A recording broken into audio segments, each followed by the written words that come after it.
La voix du changement, c'est le podcast de la Fondation Enrichball. Bienvenue à tous pour ce nouvel épisode. Donc, nous allons traiter aujourd'hui d'un sujet assez d'actualité qui est la transition énergétique. La transition énergétique aujourd'hui va être débattue, va être en tout cas analysée par deux invités de marque que j'ai avec moi.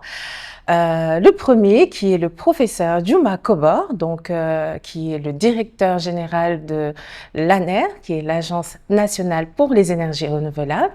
Et avec lui, j'ai Dr Fatima Diallo, qui est la directrice exécutive du CRADESC. CRADESC, donc, qui est le Centre de recherche et d'action sur les droits économiques, sociaux et culturels. Madame, messieurs, bonjour et bienvenue. Bonjour à vous. Vous allez bien, j'espère. Donc, bienvenue à ce podcast. Donc, comme annoncé, nous allons parler d'un thème, la transition énergétique. Et je pense que vous êtes les mieux placés quand même pour échanger sur ce point. On va commencer par quelque chose de très simple. On parle de transition énergétique. Je m'adresse à vous, monsieur Kobor. Comment vous définissez la transition énergétique? Tout simplement pour que toutes les personnes qui nous suivent puissent juste comprendre les bases de ces termes. Merci beaucoup, Madame Guy, pour m'avoir donné l'honneur de pouvoir participer à cette discussion en présence de Madame Diallo, que je salue, parce qu'on a eu à participer ensemble à des activités, vraiment qui est un bon acteur dans le secteur des énergies renouvelables. Bon, la définition simple que je peux donner sur la transition énergétique, comme vous entendez le mot transition, ça veut dire quitter d'un état à un autre. Aujourd'hui, vous savez que dans beaucoup de pays, l'utilisation de l'énergie se fait avec des sources qui sont des sources fossiles, c'est-à-dire des sources qui émettent beaucoup de carbone et qui ont un impact négatif sur l'environnement. De l'autre côté, vous avez le développement de nouvelles sources qui sont des sources d'énergie renouvelables.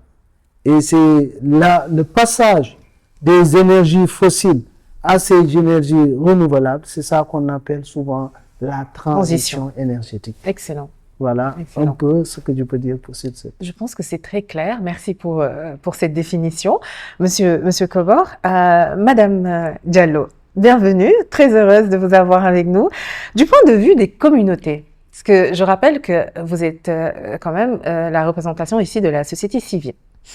Qu'est-ce qu'une transition énergétique juste? Parce que c'est une petite nuance qui est là.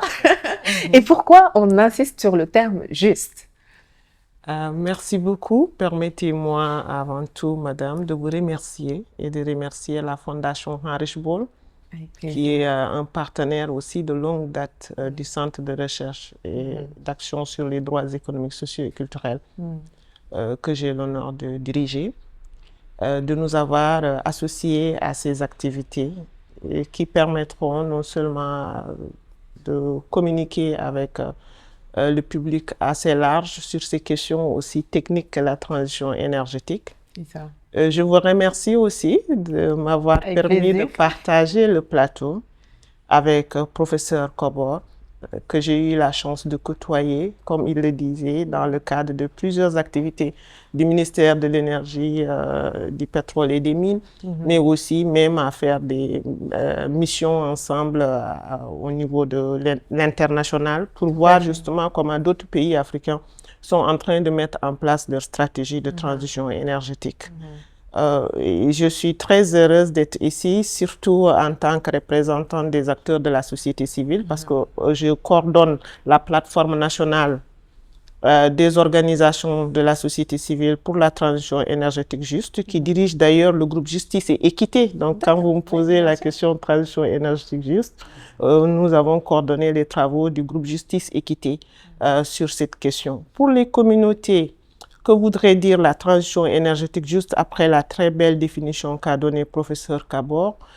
C'est d'abord une transition énergétique dont la mise en œuvre inclut les communautés. Donc il y a déjà cette dimension d'inclusion qui est fondamentale pour les communautés. C'est toujours les retours que nous avons. Vous ne pouvez pas définir cette transition, donc ce passage d'un mode de production de l'énergie à un autre peut-être mode beaucoup plus sobre en émissions carbone surtout, sans nous inclure, parce que nous serons les premiers à être impactés par les différents projets qui vont être mis en œuvre pour réaliser cette transition. Donc il y a cette dimension inclusion.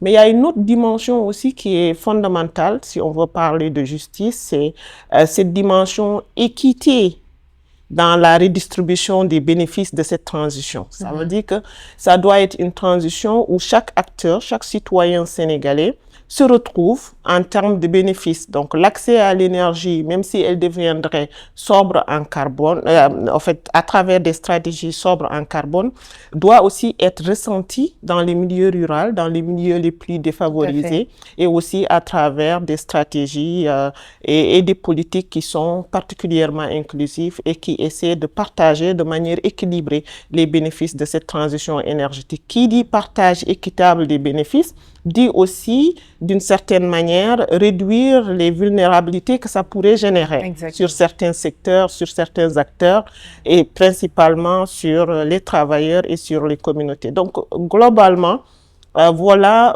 pour l'instant, pour les communautés, ce que ça voudrait dire une transition énergétique, juste une transition énergétique à travers des stratégies de mise en œuvre, de définition et de mise en œuvre inclusive, mais une transition aussi dont les bénéfices pourraient bien sûr être pour tous Sénégalais sans distinction en raison de leur situation géographique ou de leur situation économique. Bien sûr, excellente définition qui prend en compte donc le passage des énergies donc fossiles à des énergies durables, renouvelables, tout en prenant en compte donc les communautés.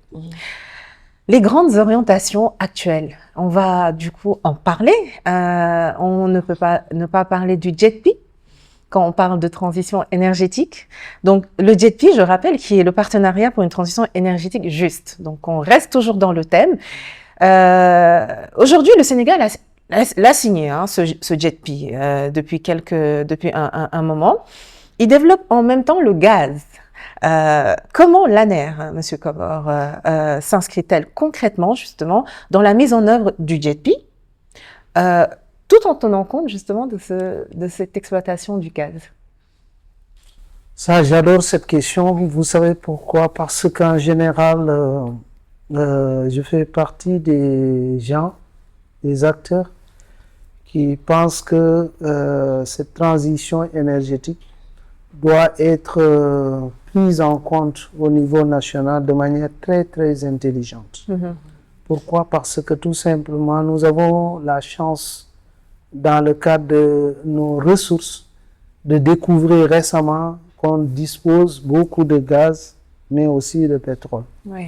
Mais le plus important, surtout aujourd'hui, l'orientation de l'État, c'est d'utiliser plutôt ce gaz qui a moins d'impact environnemental que le pétrole, pour lequel nous avons le coût qui est très élevé, mais aussi le mode de production qui émet beaucoup de pollution. Et ce qu'il faut savoir, c'est que dans ces orientations de l'État, à travers la vision 2050, nous avons la lettre de politique sectorielle du ministère de l'Énergie, qui nous oriente vers une énergie durable, mais aussi à bas coût. Donc ça, c'est fondamental. Aujourd'hui, tout le monde sait qu'au Sénégal, la difficulté que nous avons, c'est d'abord l'accès. On est aux environs de 80% au niveau national, avec des disparités. Dans les zones urbaines, vous êtes presque à 98%, 95-98%, alors que dans les zones rurales, vous êtes aux environs de 60-65%. D'accès à l'énergie. D'accès à l'énergie. Donc, comme elle l'a dit tantôt, docteur Diallo, il faut de l'équité. Voilà pourquoi la transition juste a un sens aussi. C'est pour que cette disparité entre ces zones géographiques soit réglé. Voilà pourquoi déjà ANER, dans sa vision, a mis en place ce qu'on appelle un plan stratégique de développement, son PSD, allant de 2025 à 2029, qui a été validé par le conseil de surveillance il y a quelques mois. Et donc, l'objectif principal, c'est que l'ANER soit un acteur fondamental, l'acteur principal, le moteur d'une transition énergétique durable, équitable, avec un coût d'accès à l'énergie le plus bas possible. Oui. Et dans ce sens, évidemment, vous savez, nous avons les objectifs de l'État qui dit vouloir, d'abord, la première chose, c'est que ce gaz que nous avons, pouvoir l'utiliser pour cette transition énergétique. Oui. C'est-à-dire de ne pas faire un saut brut. Pourquoi aujourd'hui vous avez presque 78% de l'énergie, de l'électricité par exemple, qui est produite à partir du fil lourd, donc du pétrole. Et l'idée c'est quoi? C'est d'abord transformer ces sources, ces technologies, méthodes de production, avec à la place du pétrole de mettre du gaz en cycle combiné. Et ça va permettre déjà de réduire l'impact environnemental. Donc vous voyez, il y a toujours, on est dans la transition. Et deuxièmement, d'ici 2030, de faire de sorte que le taux de renouvelable pour la production d'électricité puisse aller jusqu'à 40%. Donc c'est des défis élevés. Et troisième aspect fondamental, c'est l'accès à 100% à l'électricité d'ici 2030 au Sénégal. D'accord. Voilà, et un autre aspect, c'est le coût. De rabaisser le coût de la facture du kilowattheure, de l'énergie, du kilowattheure jusqu'à environ 60 francs. Donc vous voyez ces défis. Nous sommes à combien actuellement par kilowattheure? On est aux environs de 110. Avec la réduction, on est passé pour la plus basse vers 90 comme ça. Mais la moyenne globale, vous êtes aux environs de 110 francs CFA. L'électricité est chère au Sénégal. C'est très cher au Sénégal, comparé vraiment à tous ceux qui nous entourent, c'est-à-dire comparé aux pays développés même. Absolument. Parce que le coût, plus le coût de l'électricité est bas, plus vous attirez des investisseurs parce qu'ils savent qu'en produisant, en créant des entreprises, des usines de transformation, le produit qui va sortir va être accessible à un coût plus bas. Et donc, ça va appeler des investisseurs de venir pour investir là-dedans. Voilà pourquoi c'est fondamental. Donc, ANER, dans ce sens, a mis un programme qu'on appelle PSD, un plan stratégique de développement, dans lequel vous avez 4 axes. Un axe qui est l'usage productif des énergies renouvelables pour tout ce qui est agriculture, tout ce qui est élevage, tout ce qui est pêche. Pourquoi? Parce qu'aujourd'hui, vous savez que dans ce problème d'accès à l'énergie, ce qui est caché derrière, c'est le problème d'avoir une agriculture avec une sécurité alimentaire élevée. Aujourd'hui, les pertes post-récolte sont très élevées, 30%. Comment réduire cela? Il faut tout simplement utiliser des chambres froides pour la conservation. Mais ces chambres froides, si vous utilisez de l'électricité avec ce coût, le coût sur le marché des produits deviendrait beaucoup plus élevé pour le consommateur. Donc, il faut réduire ce coût-là. Voilà pourquoi le solaire aujourd'hui, pour lequel le coût du kilowattheure produit est environ près de 20 francs CFA. D'accord. Donc, ça veut dire l'utiliser, c'est forcément réduire cette facture. Bien sûr. Et donc, du coup, réduire le coût de l'alimentation pour la ménagère. Vous avez aussi ce qu'on appelle l'usage socio-économique. Par exemple, comme elle l'a dit, dans l'équité. Je dis souvent que aujourd'hui, le problème principal, le défi des politiques, des gouvernants que nous sommes, c'est comment faire pour réduire cette iniquité entre le monde rural et le monde urbain en termes d'accès à la santé. Quand on parle de santé, le plus important que nous oublions souvent, c'est le diagnostic. Parce que plus vous êtes diagnostiqué tôt, moins vous avez à dépenser. Bien sûr. Et moins plus vous avez la chance de vous en sortir. Oui. Malheureusement, aujourd'hui, vous voulez faire de l'échographie, vous êtes obligé d'aller dans une grande ville. Vous ne pouvez pas le faire dans le monde rural. Et donc, ANER est en train de travailler à faciliter cet accès aux équipements de diagnostic, en facilitant tout simplement l'accès à l'électricité. Oui, parce que ces équipements fonctionnent avec l'électricité. Et ils sont très énergivores. Tout à fait. Oui. Sans cette électricité, vous ne pouvez pas faciliter cet accès. Voilà pourquoi l'ANER est en train de... Très intéressant le lien d'ailleurs entre l'énergie et la santé finalement. Bien sûr, c'est très lié. On n'y pense pas forcément. C'est très lié. C'est très lié, même les médicaments. Absolument. Il faut les conserver. Vous ne pouvez pas les conserver si vous n'avez pas l'accès à l'énergie. Et on est en train de penser vraiment, avec la pharmacie PNA, comment mettre ensemble un programme qui permettrait tout simplement de mettre dans des zones rurales des lieux où ils peuvent conserver avec des énergies renouvelables des froids qui permettraient de conserver des médicaments et de les distribuer au niveau rural beaucoup plus facilement qu'ils soient au lieu d'être toujours dans le monde urbain. Vous avez aussi l'aspect qu'on oublie très souvent, c'est la recherche et l'innovation. Vous savez pourquoi aujourd'hui la Chine domine le monde des énergies renouvelables, particulièrement le solaire? Parce qu'ils ont une vision. Ils se sont dit, si vous voulez dominer le monde, une chose est importante, c'est de maîtriser les ressources humaines, de maîtriser la science et la technologie. C'est vrai.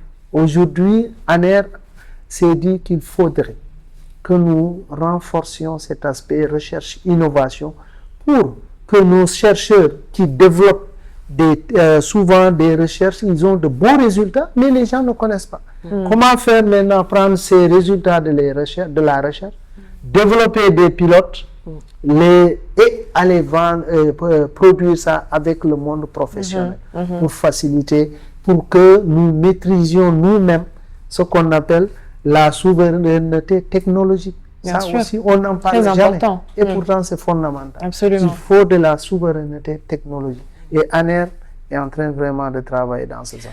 Mais tout ça ne peut se faire que dans un cadre aussi de bonne gouvernance. Voilà pourquoi notre quatrième axe, c'est la bonne gouvernance au sein de l'ANER. D'accord. Voilà. D'accord. Je pense que c'est dans ce cadre même qu'on est en train de communiquer avec la population. Exactement, exactement. Voilà, on voit que ça touche donc vraiment beaucoup de points. L'énergie, la sécurité, l'énergie, la souveraineté alimentaire, l'énergie, la santé également et la bonne gouvernance. Ce qui me pousse, Dr Diallo, à vous poser une question toujours en lien avec le JETP.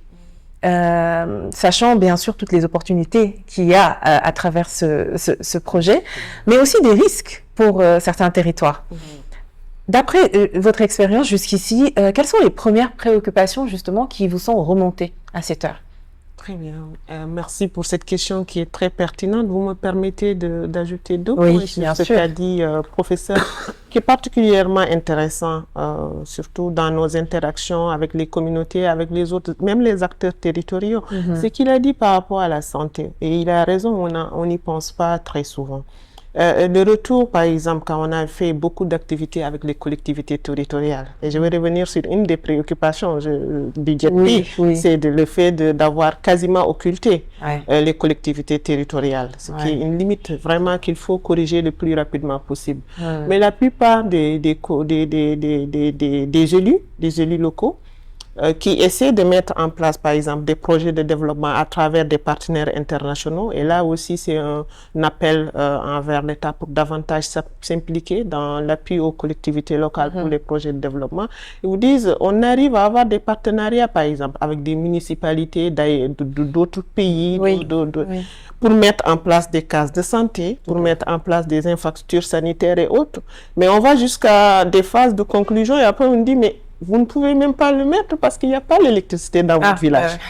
Parce qu'on ne peut pas mettre, par exemple, une case de santé sans penser à l'électricité. Évidemment. Et du coup, souvent, ils nous disent, nous intervenons dans le secteur énergétique, non pas parce que c'est notre préoccupation principale, mais des fois parce que justement, on veut investir dans la santé au niveau communautaire, mais très tôt, on est rattrapé par cette question liée à l'absence d'accès à l'énergie. Donc, c'est vraiment quelque chose qu'il faut lier davantage pour mieux comprendre comment mettre en place des projets durables qui sont rentables pour les communautés. Ce qu'il a dit par rapport à l'innovation, à la souveraineté surtout technologique. Je pense qu'il a déjà abordé un point fondamental sur la sécurité alimentaire et la souveraineté alimentaire. Je ne vais pas revenir là-dessus. C'est un champ sur lequel on a beaucoup travaillé, notamment en intervenant dans le secteur de l'agriculture.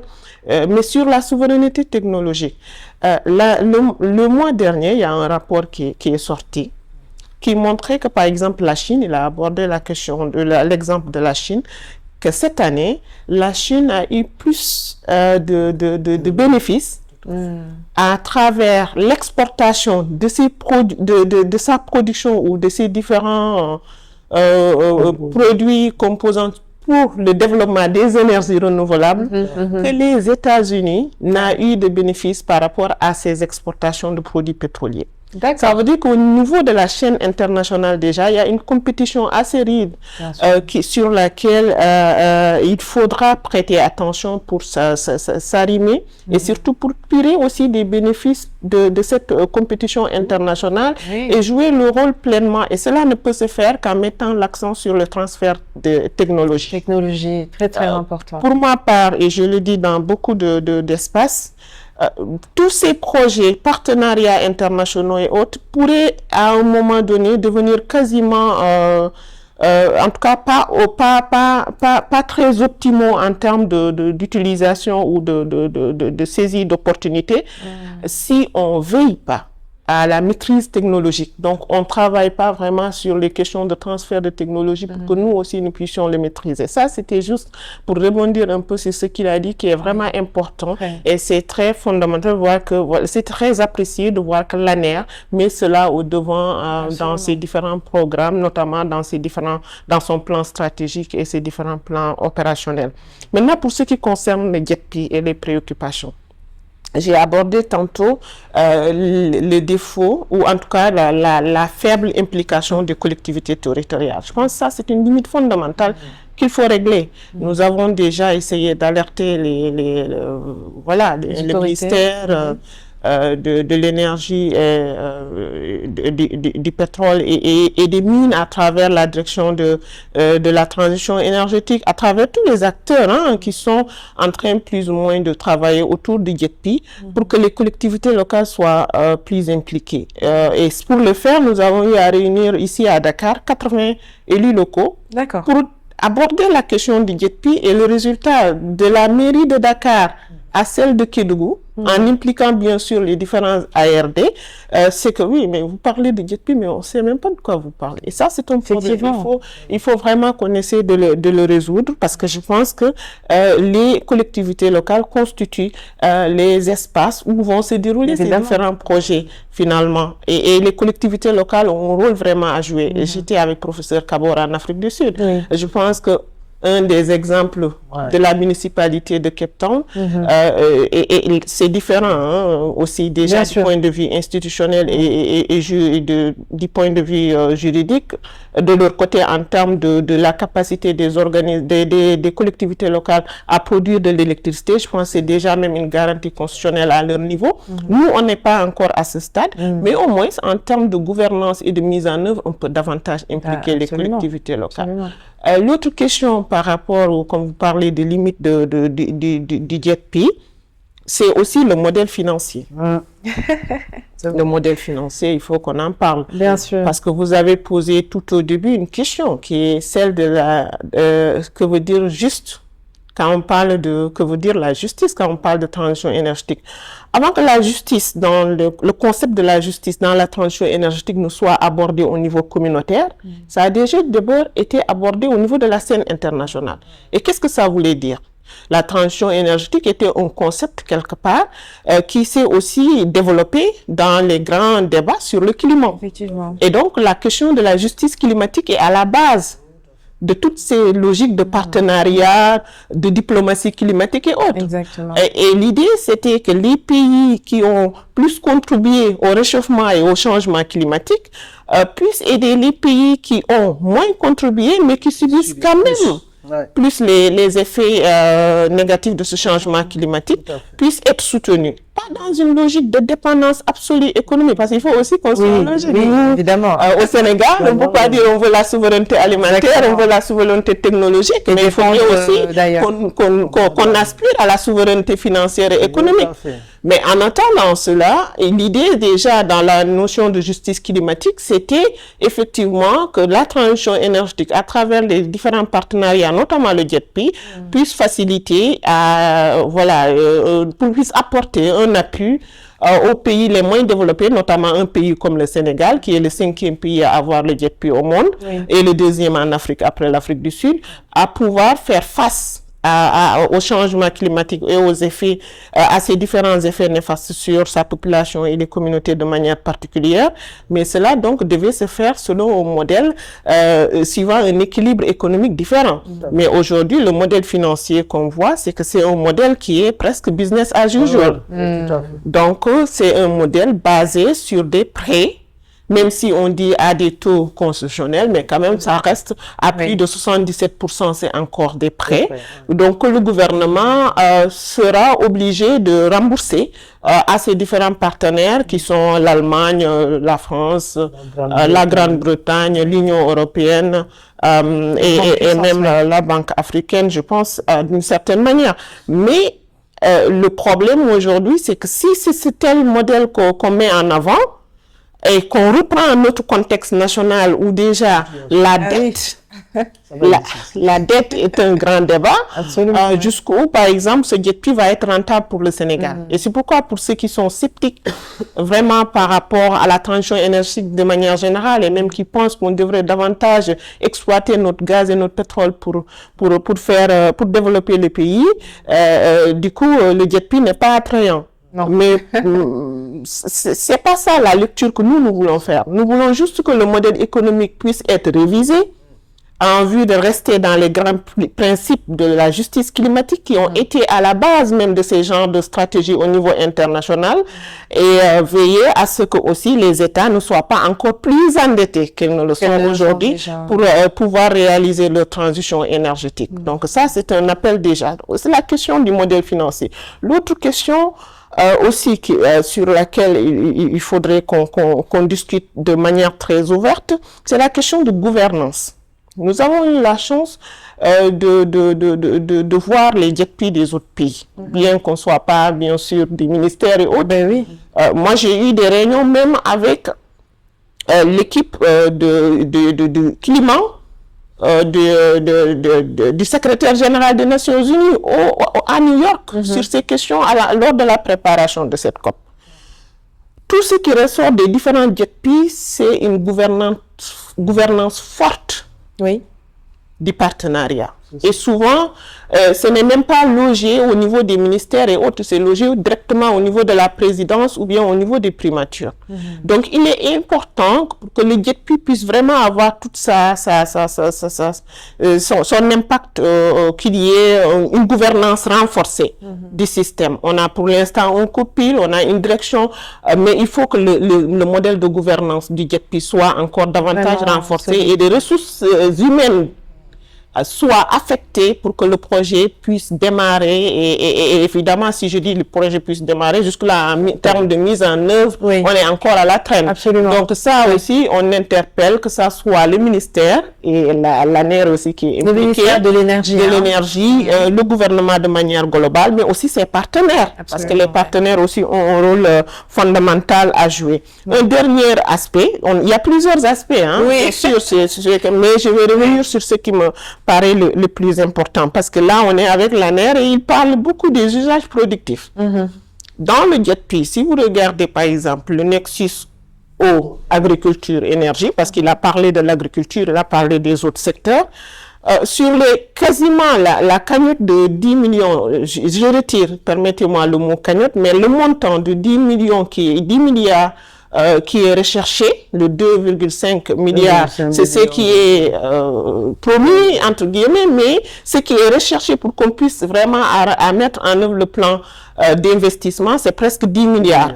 Mais dans ces 10 milliards, il n'y a que 2,9% qui est affecté à l'usage productif, au nexus, aux énergies agriculture. 2,9%, moins de 3%. Oui. Oui. Dans un tel schéma, on se demande jusqu'où le JETP va être différent des autres projets. Les autres projets, oui, bien sûr. Qui ont eu à laisser en rade, par exemple, le secteur de l'agriculture, le secteur de la pêche, le secteur du tourisme même d'une certaine manière, le secteur de la santé. Donc, il est important qu'on mette encore en avant certains projets qui facilitent cette approche nexus, qu'on voit les liens entre eau, énergie, agriculture, santé, comme il le disait, et qu'on mette plus de financement pour ce développement. Et cela, pour que ça puisse se faire, ça revient à une autre question de la gouvernance. C'est qu'il faut qu'il y ait une gouvernance multisectorielle de ce JETP, où le ministère de l'Agriculture, le ministère de la Pêche, le ministère du Commerce et tous les autres ministères ont un rôle beaucoup plus pondérant qu'ils ne l'ont pour l'instant. Parce que pour l'instant, excusez-moi de le dire, j'ai l'impression d'être en face d'un JETP du Sénégal. On est d'accord. Je peux me le permettre, en tant qu'acteur de la société civile, on a l'impression aujourd'hui qu'on a un JETP du Sénélec, ou plutôt de la Sénélec, excusez-moi, mais est-ce que c'est ça qui va nous mener vraiment à un changement en termes de transition énergétique? Est-ce que c'est ça qui va permettre, par exemple, au JETP d'avoir le plus d'impact possible au niveau communautaire? Est-ce que c'est ça qui va nous permettre d'avoir la justice et l'équité dans le temps recherché dans ce partenariat? Beaucoup de zones encore à travailler dans le JETP, même pour le secteur privé aussi, qui se pose énormément de questions, parce que ce sont des projets pour moi qui ne peuvent pas justement se faire aussi sans le secteur privé.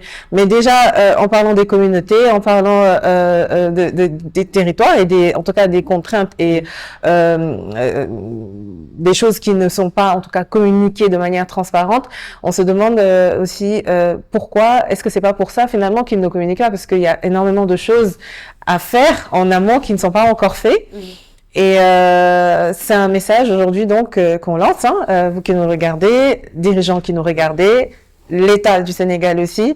Nous cherchons des réponses pour le JETP, s'il vous plaît. Monsieur Kobor, on revient toujours. On a parlé à un moment donné avec le docteur Diallo de la scène mondiale. Aujourd'hui, l'ANER, on a parlé du JETP au niveau de l'ANER. Quelle est la position finalement du discours du Sénégal, mais je vais parler aussi du discours de l'ANER, sur la scène mondiale, la scène internationale? Vous participez à des forums internationaux, on vous a vu récemment à Abu Dhabi par exemple, où le chef de l'État même était sur place. Quel est aujourd'hui votre rôle, votre discours, en tout cas les priorités et axes stratégiques que vous portez par votre voix sur la scène mondiale? D'abord, je remercie pour cette question et vraiment pour te dire que, comme elle a dit, revenu juste pour le JETP. Le JETP, c'est quelque chose. Oui, surtout sur la question de la mise en œuvre. Et elle a parlé d'une chose à laquelle moi je tiens, et qu'elle a raison. C'est le modèle économique. Sincèrement, moi je fais partie des gens pour qui il faut revoir ça. Parce qu'on a beaucoup plus de prêts que de subventions, d'accompagnement. Et ça, c'est, par exemple, il y a des projets, pour moi, et on ne peut pas aller dans un sens de crédit ou de PPP. Pourquoi? Parce que l'exemple le plus simple que nous avons, c'est l'éclairage public. Aujourd'hui, pour décarboner le secteur de l'éclairage public, au lieu d'utiliser la Sénélec, d'utiliser, ça réduit la facture de l'État, mais ça, en même temps, ça réduit l'impact environnemental. Donc, pour moi, et l'équité, parce que c'est plus facile d'apporter l'éclairage au monde rural avec les lampadaires solaires qu'autre chose. aujourd'hui tout le monde voit que c'est le secteur où l'ANER a un impact réel dans tout le Sénégal. Vous avez n'importe où aujourd'hui au Sénégal, vous trouvez des lampadaires solaires, même dans le monde rural. Donc ces genres de projets devaient être des projets financés sur la base des subventions, pas sur la base d'un prêt ou d'un partenariat public-privé. La même chose, l'accès à l'eau. Donc c'était juste vraiment pour voir. Maintenant, ce que au niveau international, on connaît le Sénégal pour sa diplomatie. Et ça ne dépend même pas des régimes. Ça, c'est quelque chose qui est né en nous. Nous savons faire vraiment porter la voix de notre vision, de notre orientation. Et avec ce gouvernement, c'était aujourd'hui, tout le monde connaît la vision 2050 et on le défend partout. Mais montrer aussi aux partenaires, surtout dans le secteur pour lequel nous sommes, le secteur de l'énergie, particulièrement des énergies renouvelables, on défend évidemment ce que je vous ai dit concernant la vision 2050, mais aussi la lettre de politique sectorielle avec les différents objectifs que je vous ai cités. Mais mieux, nous appelons les partenaires qui sont les acteurs dans ce secteur, les acteurs financiers, les bailleurs, à venir investir au Sénégal. Pourquoi dans ce secteur? Parce que là, nous avons une chance au Sénégal, c'est un pays paisible. Où vous avez une stabilité politique. C'est une force, oui. Vous avez une stabilité, il n'y a pas de guerre. Vous êtes, quand vous êtes venu ici, vous avez des institutions fortes.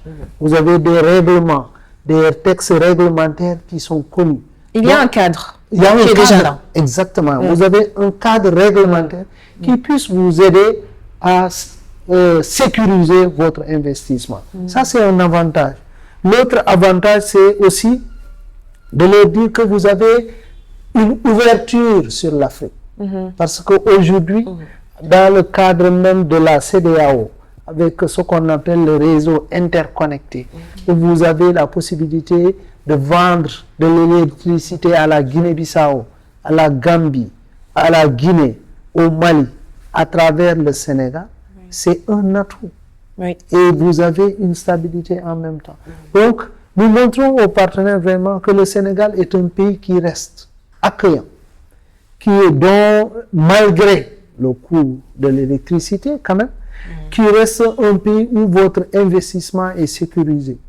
Et aussi, nous avons la chance que les bailleurs, les partenaires techniques et financiers ont toujours confiance à ce pays.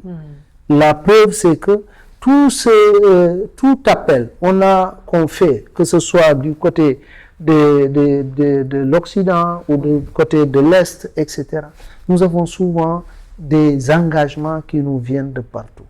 Récemment, vous avez vu les partenaires qui viennent de l'Émirat et Émirats Arabes Unis qui sont venus signer plus de 10 MOU dans lesquels l'ANER en faisait partie, à savoir l'installation, par exemple, de centrales solaires. Ça m'amène à l'innovation. Parce que ANER, aujourd'hui, nous sommes en train de mettre en place une autre vision et une autre façon de concevoir les centrales solaires. Tout le monde sait que les centrales solaires, comme vous venez de le dire, ont un impact sur le foncier. Et ça amène souvent des conflits fonciers. Et avec l'innovation que l'ANER est en train d'apporter, c'est plutôt, au lieu d'aller créer ces conflits, de valoriser des emprises qui ne sont souvent pas utilisables, à savoir des emprises des autoroutes, des emprises des voies ferrées. Et c'est un concept qui a attiré beaucoup d'investisseurs qui ont vu en ça une innovation unique dans le secteur du déploiement des énergies renouvelables partout dans le monde. Et sur lequel nous sommes en train de travailler. Et l'autre aspect aussi pour attirer les partenaires. Aujourd'hui, vous avez vu, il y avait l'ANER. Moi, quand je suis venu, j'ai trouvé que l'ANER a des partenaires, beaucoup de partenaires dans plusieurs. Mais les plus connus, c'est souvent dans le secteur de l'éclairage public, avec les lampadaires solaires, qui est un projet phare de l'ANER. et avec des partenaires comme la France, etc. Mais aujourd'hui, nous avons une ouverture vers d'autres partenaires. Par exemple, les Émiratis que je viens de parler, la Corée du Sud avec la COICA. Aujourd'hui même, on était en réunion avant avec cette délégation pour mettre en place un modèle de village intégré. C'est-à-dire, on vient dans un village, on implante une centrale et la centrale prend en charge tout ce qui est pas que l'électricité. Parce que les gens ne voient que l'électricité dans cet aspect, mais l'usage productif. C'est-à-dire le pompage, l'agriculture, les chambres froides, les services que les gens puissent faire. Et ça, c'est une autre ouverture, mais on a aussi la mise en place d'autres partenariats multilatéraux. Par exemple, dans le cadre de l'Agence internationale des énergies renouvelables, où l'ANER est en train de négocier des gros projets dans le cadre du déploiement des énergies renouvelables. Et c'est des partenariats multipartites. La même chose avec l'Alliance solaire internationale, avec laquelle nous sommes en train de négocier un projet de plus de 100 millions de dollars qui va être utilisé que pour le pompage solaire dans l'agriculture avec les producteurs privés qui ont souvent des difficultés d'acquérir ces équipements à prix parfois très cher pour l'investissement, mais qui sont très rentables. Bien sûr. En un an, vous avez retour sur investissement. Donc, c'est pour vous dire c'est bon à savoir ce que nous sommes en train de faire. Je vais rapidement revenir sur vous parce que on entend qu'on brille sur la scène mondiale. On a encore la confiance justement des bailleurs. On a encore cette stabilité et en tout cas, ce qui fait notre charme, en tout cas, est toujours là. Mais je veux poser une question rapidement à Dr Diallo par rapport à tout ce qu'il a dit comme projet d'installation solaire, etc. Avant de revenir sur vous, quelles sont les attentes fortes des communautés, ou en tout cas les risques ou les contraintes qu'ils vous, en les citant rapidement, qu'ils vous font remonter quand ils entendent ce type de projet géant? Parce que là, il s'agira de revenir vers vous. C'est très bien compris, c'est très bien tous ces projets, mais qu'est-ce que les communautés disent? Quelles sont leurs peurs? Merci et encore nos encouragements à ANER par rapport à tous ces projets dont le focus au-delà de l'éclairage public et des grands projets dans les zones urbaines d'une certaine manière, c'est les usages productifs. Et je pense que ce qui intéresse les communautés, c'est justement les usages productifs. Parce qu'ils dépendent de l'agriculture, ils dépendent de la pêche, ils dépendent vraiment du secteur primaire d'une certaine manière. Et c'est à travers cette approche focalisée sur les usages productifs que eux ou elles, les communautés, pourraient vraiment tirer bénéfice de toutes ces stratégies de transition énergétique ou de politique de transition ou projet de transition énergétique. Mais à côté de cela, ils nous interpellent toujours sur quelques éléments. Le premier élément, c'est l'inclusion. Et l'inclusion, moi, je suis contre le modèle dominant d'inclusion, qui est, on met en place des cadres de concertation. On se concerte quasiment sur tout. Mais en réalité, ces concertations, c'est juste des réunions. Après, la prise de décision se fait ailleurs, sans que vraiment les communautés ne sentent déjà dans le choix de qui est invité à ces concertations. C'est un problème, souvent de transparence, d'inclusion de toutes les couches, au-delà des divergences liées à des positions politiques ou autres. Déjà, c'est un problème, il faut qu'on en parle, il faut régler cela, mais en même temps aussi, que ça ne soit pas des concertations juste pour remplir les papiers et dire que voilà, on a inclus telle communauté, il y avait un pêcheur, il y avait un agriculteur, mais jusqu'où il a été écouté, jusqu'où ce qu'il a dit, sur la base de son vécu, ou sur la base de ses attentes, ou sur la base de toutes ces parties qu'il représentait à ces réunions et prises en compte. Jusqu'au-delà, par exemple, des réunions de validation de certains documents faits sous le sceau de la concertation, on revient vers eux pour leur dire ce que vous aviez dit, ce que vous nous aviez partagé comme attente. Voilà ce que nous avons essayé. Donc, la redevabilité. Exactement. Au-delà de l'inclusion à travers des cadres de concertation et tout. Je pense que ça, c'est assez superficiel et on peut avoir l'ambition d'aller un peu plus loin en termes d'inclusion des communautés. L'autre point, c'est l'impact sur le foncier. Il l'a abordé. Très important, oui. Il y a beaucoup de grands projets de déploiement des énergies renouvelables dans notre pays qui ont quand même souvent suscité pas mal de débats en termes de leur impact au niveau du foncier, surtout le foncier coutumier. Que le foncier coutumier puisse être reconnu dans notre arsenal juridique, ça c'est un autre débat. On ne va pas entrer dans les débats trop juridiques, mais ce qui est clair, c'est que c'est le vécu des communautés. Et j'ai l'habitude de le dire, je pense, je l'ai dit même à l'occasion d'autres panels partagés avec le ministre en personne, que nous sommes tous en réalité des enfants du terroir. Ah oui. Donc nous ne pouvons pas nier le droit coutumier, nous ne pouvons pas nier le droit foncier coutumier et les usages traditionnels de ce foncier, nous ne pouvons pas les nier. C'est une réalité qui fait partie de notre histoire et il faut l'assumer et le prendre en considération. Et c'est ça, en l'intégrant dans nos différentes préoccupations, c'est comme ça qu'on va éviter les tensions, les conflits avec les communautés. Donc l'impact sur le foncier, il faut qu'on veille sur ça. L'autre point, c'est aussi l'impact sur l'environnement. Il ne faudra pas penser que oui, c'est l'énergie renouvelable, donc du coup, il n'y aura aucun impact sur l'environnement. Il faut qu'il y ait des études d'impact pour l'ensemble des projets. Absolument. Je pense qu'il ne devait pas avoir un projet voilà, parce qu'on pense que les énergies renouvelables, c'est meilleur que les énergies fossiles, et je suis d'accord, hein. Ça c'est un fait. C'est une réalité, même si pour des raisons économiques, on peut voir prendre d'autres options, mais il faut quand même reconnaître que même l'énergie renouvelable peut avoir un impact sur l'environnement et que cela puisse être pris en considération. L'autre préoccupation au niveau local, et ça, c'est pour régler la question de la synergie dont on a parlé ici, tout au début. Il est important que dans le déroulement de ces projets au niveau local, qu'il y ait une synergie entre les différents secteurs de l'économie. Sinon, ce qu'on voit, et on l'a vu, hein, on peut donner plusieurs exemples, vous avez tel projet qui atterrit, qui a presque des fois les mêmes ambitions, les mêmes objectifs et peut-être qui visent aussi les mêmes acteurs au niveau local, alors que il y en a beaucoup, hein. Voilà, c'est des projets, tous qui relèvent du gouvernement ou de ses partenaires. La seule différence étant l'entité qui porte ce projet. Donc il y a besoin de synergie. Absolument. Et c'est là que je reviens sur vous, Monsieur Komor, parce que je vous ai pas oublié. Tout ça. Ce sont maintenant les peurs, les préoccupations. Vous avez mentionné justement les grands projets et les grands axes.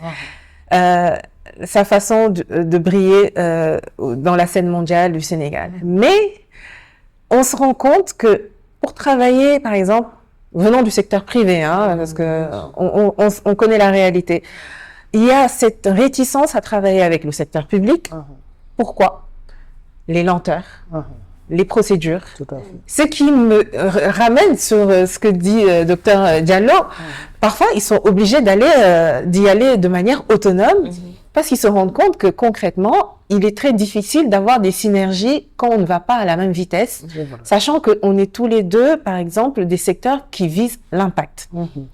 Pourquoi il y a autant de lenteur? Vous êtes une agence, certes, spécialisée, mais vous restez une agence étatique. Et je pense que il y a quand même cet aspect chez vous de procédure, voilà, de process liés à l'État, qui font peur parfois, même aux bailleurs, hein, parce que ça c'est sur la scène mondiale aussi qui se disent, est-ce que le Sénégal n'est pas trop procédurier? Est-ce qu'ils sont trop compliqués? Non, je vais aller peut-être dans d'autres pays. C'est la même chose qui se passe aussi dans le secteur privé et perte de PPP possible qu'on a ici. Qu'est-ce que vous dites par rapport à ça? Non, c'est tout à fait vrai que votre question est très importante, mais pour parler un peu, avant d'aller dans ce sens, je voudrais un peu revenir sur l'inclusion des populations. Vous savez, moi, quand je suis venu l'année dernière, au niveau de l'année, comme je l'ai dit, notre projet phare, c'est le solaire. j'ai trouvé ce qui se faisait. On prenait, à l'époque, on prenait tout simplement, par exemple, des dotations de lampadaires pour une commune, et on appelait le maire, on lui envoyait en lui disant, vous avez tant de lampadaires. Et on lui dit, il faut nous dire où les mettre. Évidemment, vous savez, quand vous dites ça à un politicien, oui. Et ça devient autre chose. Évidemment, nous le savons tous. Et moi, la première chose, quand je suis venu, j'ai dit, ça, c'est pas bon. Pourquoi? Parce que nous sommes une entité publique. L'argent que nous dépensons, c'est l'argent de la population. Tout à fait.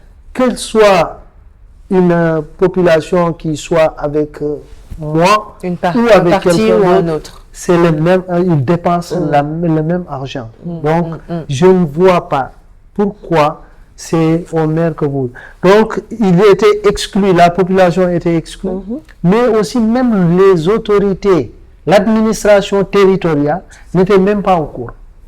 Moi, dès que je suis venu, la première chose, j'ai dit, premièrement, pour la distribution des lampadaires, tout le monde n'est pas, nous n'avons pas les mêmes besoins. Dans telle ville, vous avez déjà de l'électricité. Dans telle zone, vous les avez. Dans telle zone, vous avez moins de sécurité par comparé à d'autres, les zones frontalières. J'ai dit, il faut mettre des critères objectifs pour la répartition. C'est ça qu'on a fait.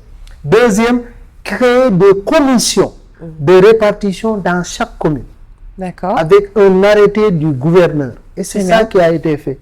Et chaque commission, on a demandé qu'il y ait là-bas un représentant du maire, un représentant des jeunes, un représentant des femmes, un représentant des sages, qui peut être l'imam ou le curé, un représentant des élus, ou bien les élus même. D'ailleurs, on a inclus maintenant tous les élus dans cette commission, et cette commission est dirigée par le sous-préfet ou le préfet. D'accord. Donc, vous voyez que nous, on tient à cette inclusion.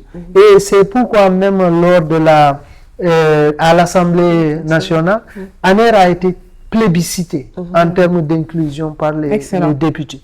Ils ont dit que c'est vraiment, ils ont aimé ça, parce qu'on a été très... C'est pourquoi nous n'avons pas eu après de problème quant à la répartition. On n'a eu aucun retour où des villages se plaignent pour dire oui, le maire a amené ici. Non, parce que tout le monde était impliqué. Très bonne transparence. Et ça, c'est pour vraiment revenir. Et nous sommes en train de le faire dans tout le cadre de tous nos projets. Excellent. Et avant, on a dit que, avant d'aller dans des bénéficiaires, pour leur dire, apporter quelque chose, il faut les informer, les former, leur dire quelle est l'importance de cet outil, pour qu'ils puissent prendre ça à leur compte. Donc ça, vraiment, c'est pour vous. Maintenant, concernant la lenteur dans la faciliter voilà, vous savez, nous-mêmes, on se plaint, personnellement, parce que vous avez... quand j'étais venu l'année dernière, je disais que la première chose que moi je suis villageois, donc je connais la difficulté que vivent les populations en termes d'accès à l'eau. Quand j'ai vu dans certaines zones comme le Djeri, le Fouta, Tamba, Kolda, etc., il arrive que des villages, des forages soient bloqués. Ça ne marche pas, les gens n'ont pas accès à l'eau pendant des jours. Pourquoi? Parce qu'il n'y a pas de carburant. J'ai dit, dans un pays où le solaire est avec une telle potentialité, vous ne pouvez pas l'accepter. C'est pas normal. Et la première chose que je disais, là, moi j'investis déjà dans les fonds de l'année. Nous allons investir pour solariser plus de 30 forages. Mais vous savez, je peux vous dire, jusqu'à aujourd'hui, ça ne parvient pas à démarrer. Pourquoi? Parce que les lenteurs administratives. Je vais vous expliquer. Moi, nous, on vient, on met le projet, il y a l'argent disponible, on envoie. La première chose, il faut un délai pour que quand vous envoyez le marché, que la DCMP dise que c'est bon. Oui. Ça, c'est un délai. Quand ça arrive, il n'y a pas de problème. Vous lancez le marché. Vous devez attendre tant de mois encore pour que les gens répondent. Vous avez les gens, vous développez. Après, quand vous faites le choix aussi, vous envoyez à tous ceux qui ont déposé pour leur avertir que j'ai choisi telle entité. Vous allez attendre un délai encore pour que ces gens ne réagissent pas, pour que vous puissiez continuer. Par erreur ou par hasard, si une des entités disent que non, moi je ne suis pas d'accord, le processus est bloqué. Et les chances sont Il faut que ça parte à l'ARCOP pour que l'ARCOP décide si vous avez raison ou si vous n'avez pas raison pour que vous relancez. C'était le cas d'ailleurs de ces forages-là qui a fait que ça a pris une lenteur.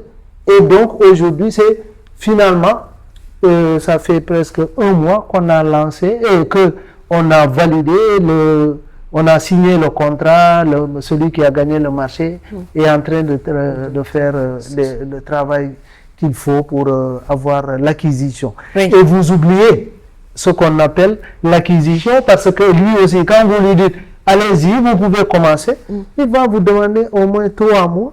Bien sûr. Pour acquérir le matériel parce que ce n'est pas fabriqué sur place. Ça amène le problème qu'on a dit, le transfert technologique. Donc, vous avez ces lenteurs-là. C'est malheureusement, c'est un processus que moi aujourd'hui, quand on m'amène un projet, je donne un exemple simple.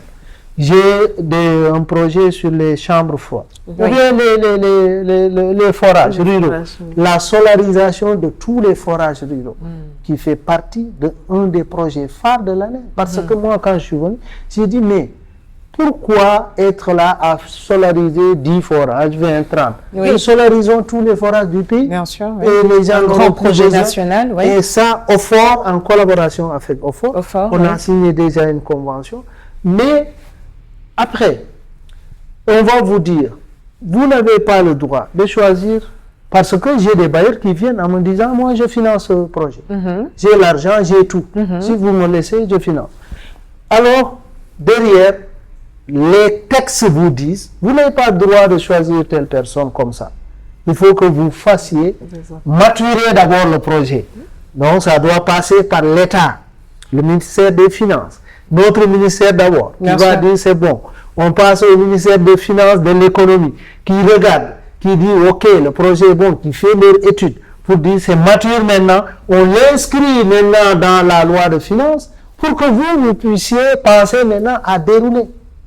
Est-ce que vous voyez je vois très bien. combien ça prend le temps? Depuis mon arrivée, par exemple, ce projet, on est en train de travailler dessus.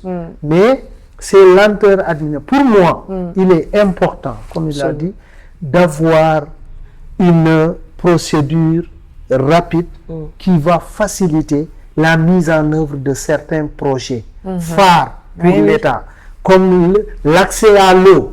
Pour moi, c'est des projets où on doit donner la latitude au maître d'ouvrage de choisir le partenaire, bien sûr, en justifiant derrière. Absolument. De choisir le partenaire qui est susceptible de travailler avec lui le plus rapidement possible et dans l'intérêt de tout le monde. Et aussi faciliter, faire des guichets uniques. Pourquoi il faut passer d'abord par tel, envoyer le dossier, et ça prend du temps. Mais avec un guichet unique, vous amenez le projet, vous dites que voilà des partenaires prêts à financer ce projet, nous voulons aller avec tel ou tel, ou bien nous demandons que vous nous choisissez le meilleur parmi ces partenaires et on travaille avec vous. Moi, je pense que tout dépend de la loi, des règlements. Tant que le règlement on a un cadre, est là, c'est encadré. Au Sénégal, on a beaucoup de lois, on a beaucoup de cadres, mais comme dans tous les pays d'ailleurs, même dans les pays développés où ça se passe quand même parfois assez vite, je pense que c'est très bien qu'il y ait un cadre gouvernemental, juridique, etc. C'est une chose d'avoir des procédures. Pourquoi on insiste un peu sur ce point? Parce que toujours dans le thème de cet épisode, ça a un impact justement sur la transition énergétique. Ça a un impact sur ce que vous avez dit tout à l'heure aussi sur les communautés, parce que l'impact final est pour les communautés. Tout à fait. Ça a un impact finalement sur eux. Et est-ce qu'ils ont le temps d'attendre? Est-ce que le climat a le temps d'attendre? Est-ce que l'impact a le temps d'attendre justement? finalement, et sans compter le JETP qu'on a discuté, je pense que tout est corrélé finalement. Donc, c'est un appel qu'on fait, que vous faites aussi. Mais bon, je me dis, si vous faites cet appel, c'est tout le Sénégal qui fait cet appel. C'est tout le monde qui fait l'appel. Parce que si vous prenez ce qu'il a dit, vous le mettez à l'échelle de tous les projets. Et le JETP, ce n'est rien d'autre qu'un lot de projets à exécuter. Exactement. Dans quelle mesure? Depuis quand le JETP? Depuis Jusqu'à 2023. présent, ça commence à durer. Hein. Depuis Il y a 2023, aucun projet on est en 2026. On est en 2026. Et le taux d'exécution, je ne pense pas qu'il dépasse pour l'instant 20%. Ouais. Non. Aux dernières copies, ils avaient parlé de plus ou moins 14%. Tout à fait. Si vous mettez cela à l'échelle de tous les projets du JETP, et vous vous dites l'horizon temporel, c'est 2030, Oui. jusqu'où c'est réaliste? Êtes-vous optimiste? Non. Non, je ne suis pas optimiste si on ne prend pas à bras le corps tous ces problèmes que nous avons identifiés et pour qu'on essaie de travailler là-dessus le plus rapidement possible. Mais même en termes de timing, je veux dire. En termes de timing, je pense que non. En 3 ans, ce sera, si on suit cette procédure, déjà, il faut une modernisation du service public. Permettez-moi de digitaliser. Il faut digitaliser les procédures. Il faut des guichets uniques là où c'est possible et c'est nécessaire et pertinent. Il faut vraiment qu'il y ait plus de célérité dans tout ce que nous sommes en train de faire si nous voulons atteindre l'horizon 2030. Et surtout, il faut une vision très claire qui met en avant le potentiel qu'on a en termes d'énergie renouvelable. Absolument. Il faut qu'on croie au potentiel et qu'on se donne les moyens de profiter de ce potentiel qu'on a en termes d'énergie renouvelable. C'est-à-dire que sans vision claire à ce niveau, tout ce qu'on fait, voilà, c'est parce qu'on a des opportunités, on en profite. Des fois, on se demande, est-ce que le Sénégal, le JETP n'est pas juste une opportunité, mais est-ce qu'il y a une vision claire dont l'objectif, c'est vraiment de profiter de ce projet le plus rapidement possible et d'en tirer tous les bénéfices possibles dès à présent. On tire à la fin de cet épisode. J'ai quand même une question fermée à vous poser pour tous les deux, pour voir votre position. Donc, c'est une réponse oui ou non. Est-ce que le gaz vous le considérez aujourd'hui comme une énergie fossile ou renouvelable? C'est fossile. Ça, tout le monde le sait. Oh, mais ça dépend. Non, c'est fossile. J'en ai entendu d'autres. Non, c'est fossile, mais ce qu'il faut savoir. J'en ai entendu d'autres. D'autres positions un peu plus nuancées, on va dire. Non, parce que je vais vous dire, c'est quoi renouvelable? Dites-moi. Renouvelable, c'est quelque chose, quand on utilise, ça se renouvelle à l'échelle humaine de manière indéfinie. Mais le gaz, ça finit dans 30 ans. Exactement. Donc, c'est pas renouvelable. Excellent. Je pense que l'autre question qui peut même être beaucoup plus provocative, c'est est-ce que c'est une énergie de transition? De transition. Et je vous dis c'est non aussi, parce que c'est excellent. Ça ne devrait pas être une énergie de transition. D'accord. Le gaz, c'est parce qu'on ne croit pas au potentiel du renouvelable. Voilà. Si on croit au potentiel du renouvelable, on pourrait ne pas s'enfermer dans tous ces énergies fossiles, bien que ça puisse constituer quelque chose sur lequel on peut bien sûr tirer bénéfice. Mais la question qui se pose en réalité, c'est est-ce que les bénéfices que nous allons en tirer pourront, en définitive, résorber l'impact que ça pourrait avoir sur notre environnement, sur les communautés, sur le long terme? Ça, c'est une question à laquelle, voilà, on n'a pas encore de réponse. Oui. C'est la vraie question. Quels sont aujourd'hui... allez-y, monsieur. Et en plus, permettez-moi, parce que j'adore cette question du gaz. Dites-moi. Vous savez, pour moi, aujourd'hui, le Sénégal doit faire un choix. On dit souvent, nous avons notre gaz, nous avons notre pétrole. Avant d'avoir notre gaz et notre pétrole, nous avons d'abord notre soleil, nous avons notre vent. Ça, c'est la biomasse. Et ça ne finit jamais. C'est la première ressource qu'on a.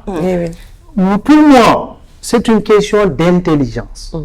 Aujourd'hui, vous allez dans les pays maghrébins et dans les pays asiatiques, du Moyen-Orient, le Qatar, les Émirats. C'est les pays qui investissent le plus dans les sources d'énergie renouvelable, qui mettent de l'argent dans la recherche et l'innovation, dans les sources d'énergie renouvelable, qui mettent des plus grandes centrales, et pourtant ils ont le gaz à bas coût. Et pourquoi ils le font? Parce qu'ils savent que dans quelques années, ce gaz va finir. Il faut se préparer à avoir quelque chose pour les générations futures. Quand on parle de générations futures, il faut que les Sénégalais oublient 50 ans, 100 ans. C'est des générations dans 1000 ans. Il faut penser à eux. Ils ne vont pas trouver ce gaz si on l'exploite comme ça. Donc, mettons le gaz, comme je le dis. Il faut faire un choix. Pour la transition, prenons ce gaz, utilisons-le dans l'industrie lourde, par exemple la métallurgie,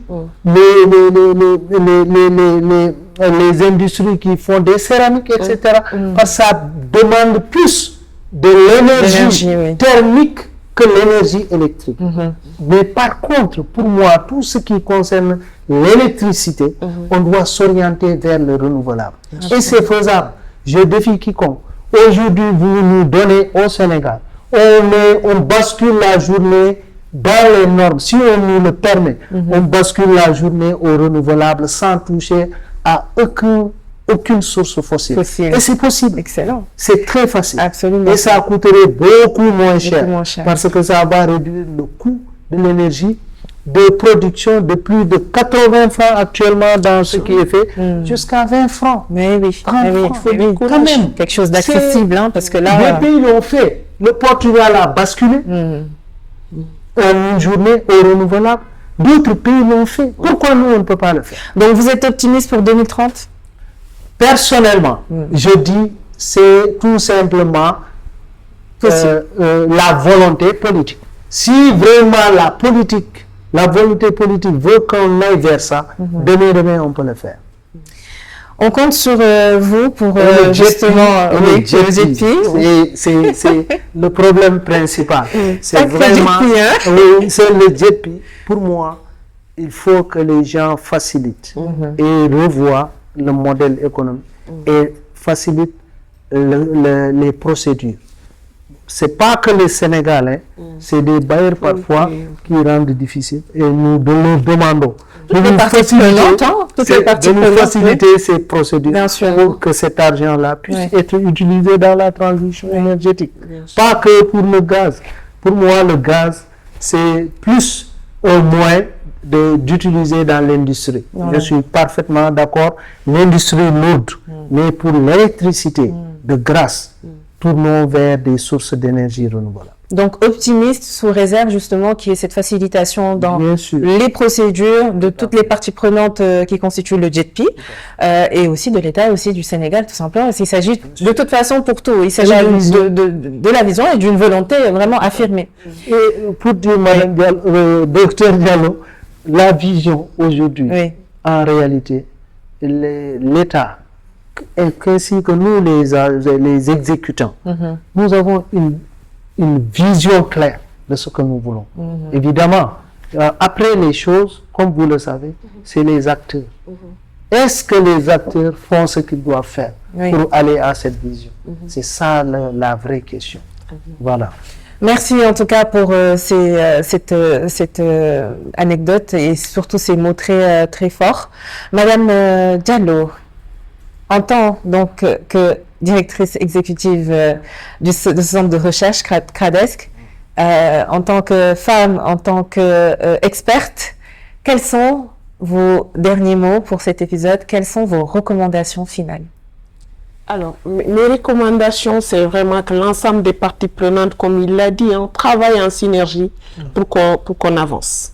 On a fait beaucoup je pense qu'on est même à un point de statu quo quand on regarde de manière objective ce qui se passe pour ce qui concerne le JETP. L'autre recommandation, c'est de veiller à l'alignement de l'ensemble des politiques. J'étais il y a 2 jours avec le ministère de l'Environnement, de transition, et il parlait de la LTS. La LTS, c'est la stratégie long terme. Le débat là-bas aussi, c'est la transition énergétique, la transition agroécologique de manière générale, mais avec un volet vraiment sur la transition énergétique et le climat. Mais en aucun moment, par exemple, les acteurs que j'ai rencontrés dans ces espaces, je les ai rencontrés dans le cadre, par exemple, du JETP. Ah oui. Et ça pose problème. Ça veut dire qu'il y a nécessité de synergie, il y a nécessité aussi d'alignement des différentes politiques. Sinon, on va produire encore des politiques, des stratégies, des plans d'investissement ou d'autres. Et en réalité, il n'y a pas une mise en cohérence assez poussée ou assez solide qui permettrait une mise en œuvre harmonieuse pour l'impact recherché. Le dernier mot, c'est vraiment d'écouter des communautés. Parce qu'en définitive, il l'a dit, hein, c'est l'État, mais c'est l'argent public. Donc l'argent que l'État va utiliser, que ça soit sous forme de dette à rembourser ou que ça soit sous forme de potentiel financier que l'État dispose déjà, reste de l'argent public. Donc un devoir de redevabilité envers les communautés, un devoir d'information, de communication sur tous les plans, les stratégies et autres à l'égard des communautés et surtout de communication et d'information proactive. Ça ne soit pas seulement sur la base des agitations de certains groupes ou des agitations des acteurs de la société civile, mais que l'État ait cette posture de je suis redevable envers ces acteurs ou ces communautés ou cette population qui m'a mis au devant de la scène pour gérer sa destinée, et en ce sens je me dois de communiquer de manière transparente avec tous les Sénégalais pour leur dire qu'est-ce qui est planifié, qu'est-ce qu'on compte faire, comment on va le faire, et inclure le maximum. Et surtout, leave no one behind. Absolument. Et c'est vraiment de très très forts mots, parce que on n'oublie pas que le slogan finalement qui résume ce gouvernement parle de transparence, le Juk Jubal Jubanti. Donc c'est très important d'insister justement sur la communication proactive, la transparence, la bonne gouvernance aussi que vous avez cité auparavant. Très contente de vous avoir reçu dans ce podcast. Un débat passionné, comme vous l'avez vu, avec des experts et des passionnés de ce secteur, la transition énergétique qui est au cœur de l'actualité. J'espère que le message sera reçu et surtout appliqué par toutes les parties prenantes qui vous nous regardez et qui nous écoutez aussi. C'était Malène pour La Voix du Changement. Je vous donne rendez-vous pour le prochain épisode avec un autre thème. Merci.